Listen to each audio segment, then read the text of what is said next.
नमस्कार, मी सुमित गाडेकर. चला बोलू काही या कार्यक्रमात आपल्या सर्वांचं स्वागत करतोय. दर्शको, आज देशाचे पंतप्रधान नरेंद्र मोदी सिकंदराबाद ते तिरुपती दरम्यान वंदे भारत एक्सप्रेसला हिरवा झेंडा दाखवला आहे. तत्पूर्वी त्यांनी सिकंदराबाद तिरुपती वंदे भारत एक्सप्रेसची पाहणी करून शाळकरी मुलांशी संवाद साधलाय.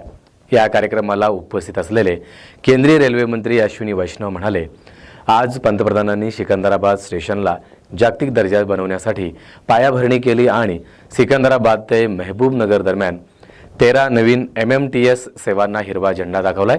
वंदे भारतच्या या ऑपरेशनमुळे सिकंदराबाद आणि त्याचबरोबर तिरुपती दरम्यानचा प्रवास वेळ सुमारे 3.5 तासांनी कमी होणार आहे.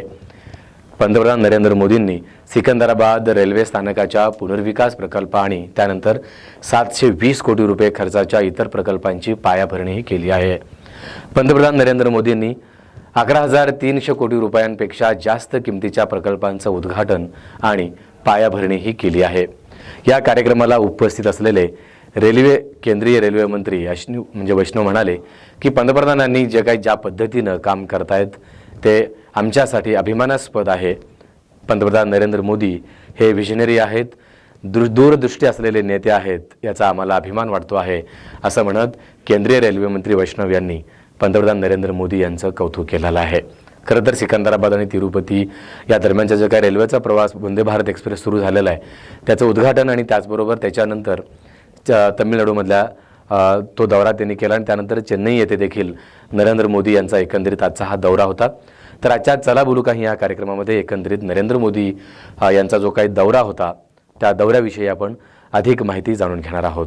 और आकांक्षाएं और उनकी भावनाएं जो प्रधानमंत्री को देखकर विकास की तरफ अपने आप उन्मुख हो जाती हैं और लोगों की खुशी यहाँ पर देखते ही बनती हैं. युवा, बुजुर्ग, महिलाएं, बड़ी संख्या में यहाँ पर लोग एकत्र हैं. यहाँ पर लोग प्रधानमंत्री का स्वागत कर रहे हैं, प्रधानमंत्री का अभिनंदन कर रहे हैं. प्रधानमंत्री भी उनके स्वागत का जवाब दे रहे हैं हाथ हिलाकर. ये दृश्य अपने आप में बेहद महत्वपूर्ण ये दिखाते हैं प्रधानमंत्री का आम लोगों से, ज़मीन से जुड़े लोगों से जो प्रधानमंत्री का कनेक्ट है उसे दिखाते हैं.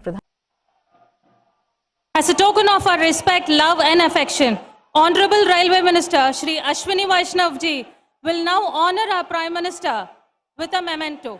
நமது அன்பையும் மரியாதையையும் தெரிவிக்கும் முகமாக மாண்புமிகு மத்திய ரயில்வே அமைச்சர் அவர்கள் மாண்புமிகு பாரத பிரதமர் அவர்களுக்கு நினைவு பரிசினை வழங்குகிறார்கள்.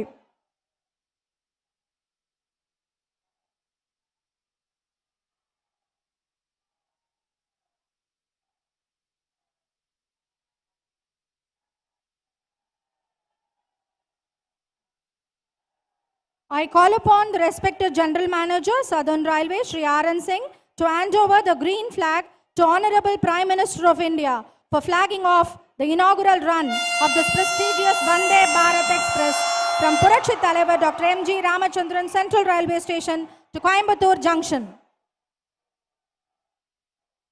The historic moment has come. The green flag is shown. The train has started and history is created. முக்கியமான இந்த நிகழ்வு வரலாற்றில் இடம் பெற்றுவிட்டது. சென்னை கோவை இடையேயான வந்தே பாரத் எக்ஸ்பிரஸ் ரயில் சேவையை மாண்புமிகு பாரத பிரதமர் திரு நரேந்திர மோடிஜி அவர்கள் பச்சை கொடியை அசைத்து தொடக்கி வைத்திருக்கிறார்கள். We wish all those on the train a very happy, safe and memorable journey. We are sure that the experience of traveling in Vande Bharat is going to be a very significant one, and more people will be traveling by this train in the forthcoming days.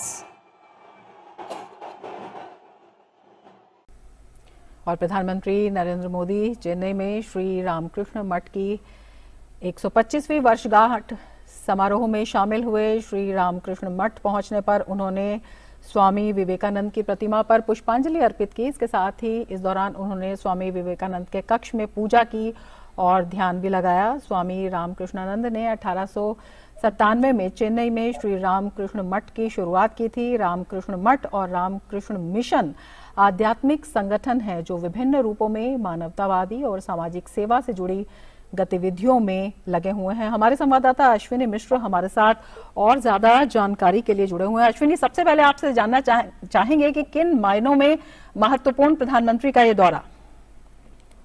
निश्चित तौर से अगर देखें, रमा प्रधानमंत्री नरेंद्र मोदी अपने कर्मयोगी स्वरूप के तहत उन्होंने अगर यहाँ कई सारी परियोजनाओं का उद्घाटन किया, नए टर्मिनल का उद्घाटन किया, नए वंदे भारत का उद्घाटन किया, तो एक निष्ठ व्यक्ति के रूप में, एक धर्मपरायण व्यक्ति के रूप में वो पहुंचे हैं भारत की धर्म ध्वजा को पूरी दुनिया में लहराने वाले स्वामी विवेकानंद के इस मंच पर।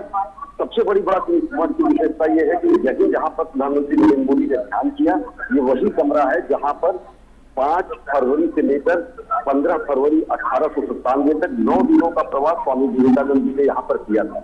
11 सितंबर 1893 में वर्ल्ड पार्लियामेंट ऑफ रिलीजन में, विश्व धर्म संसद में जब उन्होंने ऐतिहासिक संभाषण किया और भारत भारतीयता सनातन संस्कृति से पूरी दुनिया को परिचित कराया, तो तकरीबन 4 वर्षों तक अमेरिका और पश्चिमी यूरोप के देशों का उन्होंने जब भ्रमण किया, तो सबसे पहले वो जब कोलंबो होते हुए कन्याकुमारी होते आए तो उनका पहला पड़ाव मद्रास था। और मद्रास के इसी भवन में, इसी कमरे में जहाँ पर प्रधानमंत्री नरेंद्र मोदी ने ध्यान किया, जहाँ पर वो पहुंचे और उन्होंने एक प्रेरणा स्वरूप उस तथ्य को देखा और थोड़ी देर तक उन्होंने ध्यान किया कि किस तरीके से पूजा और एक निष्ठता का व्रत लेकर राष्ट्र निर्माण में आदमी और तेजी से प्राणपण से जुड़ सकता है।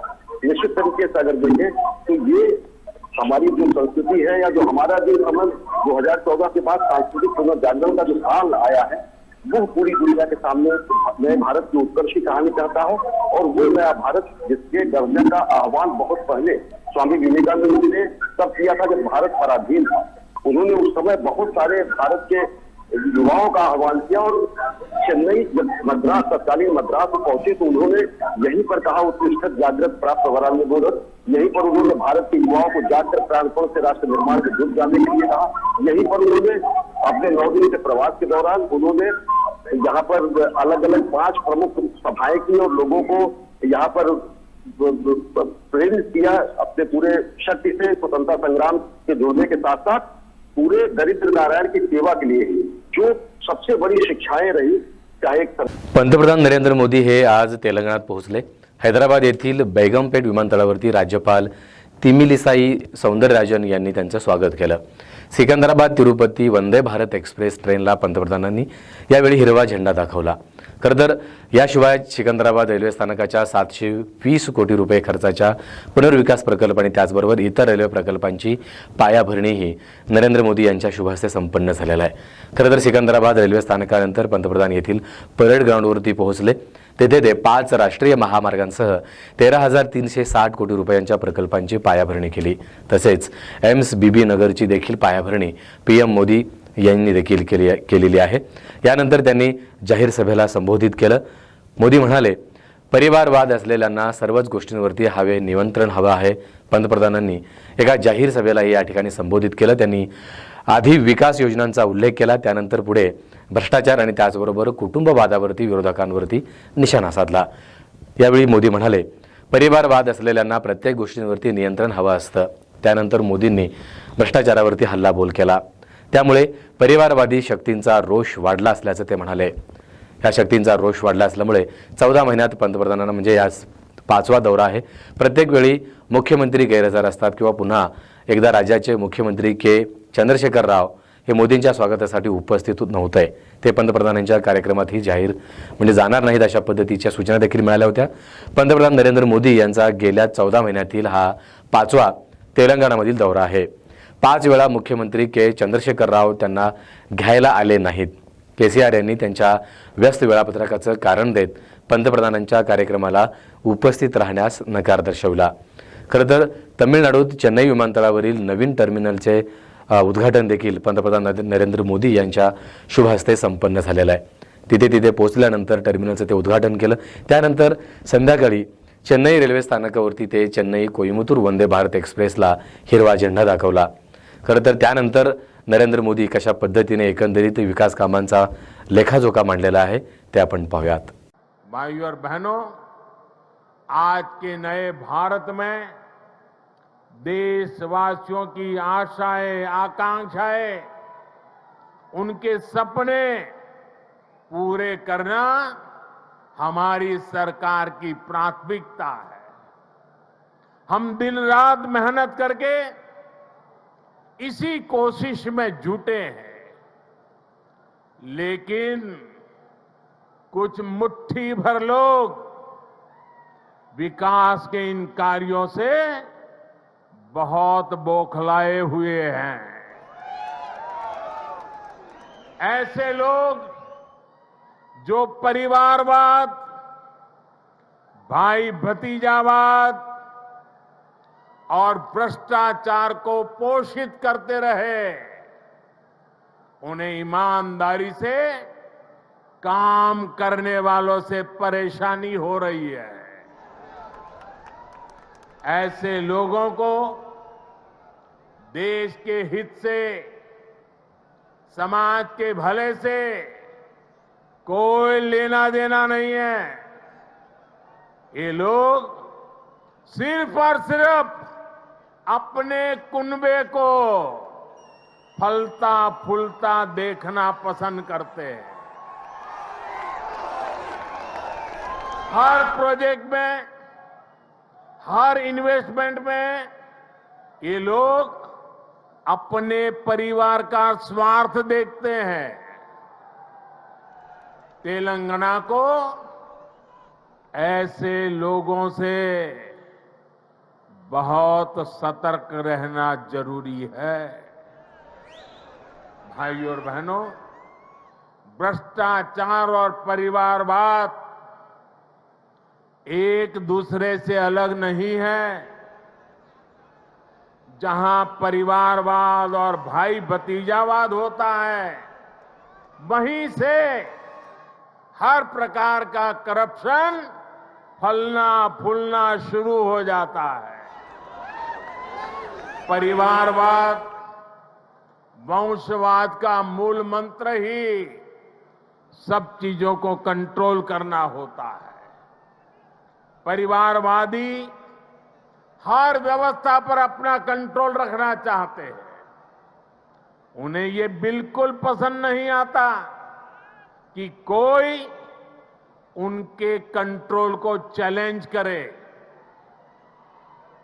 आपको मैं एक उदाहरण देता हूं।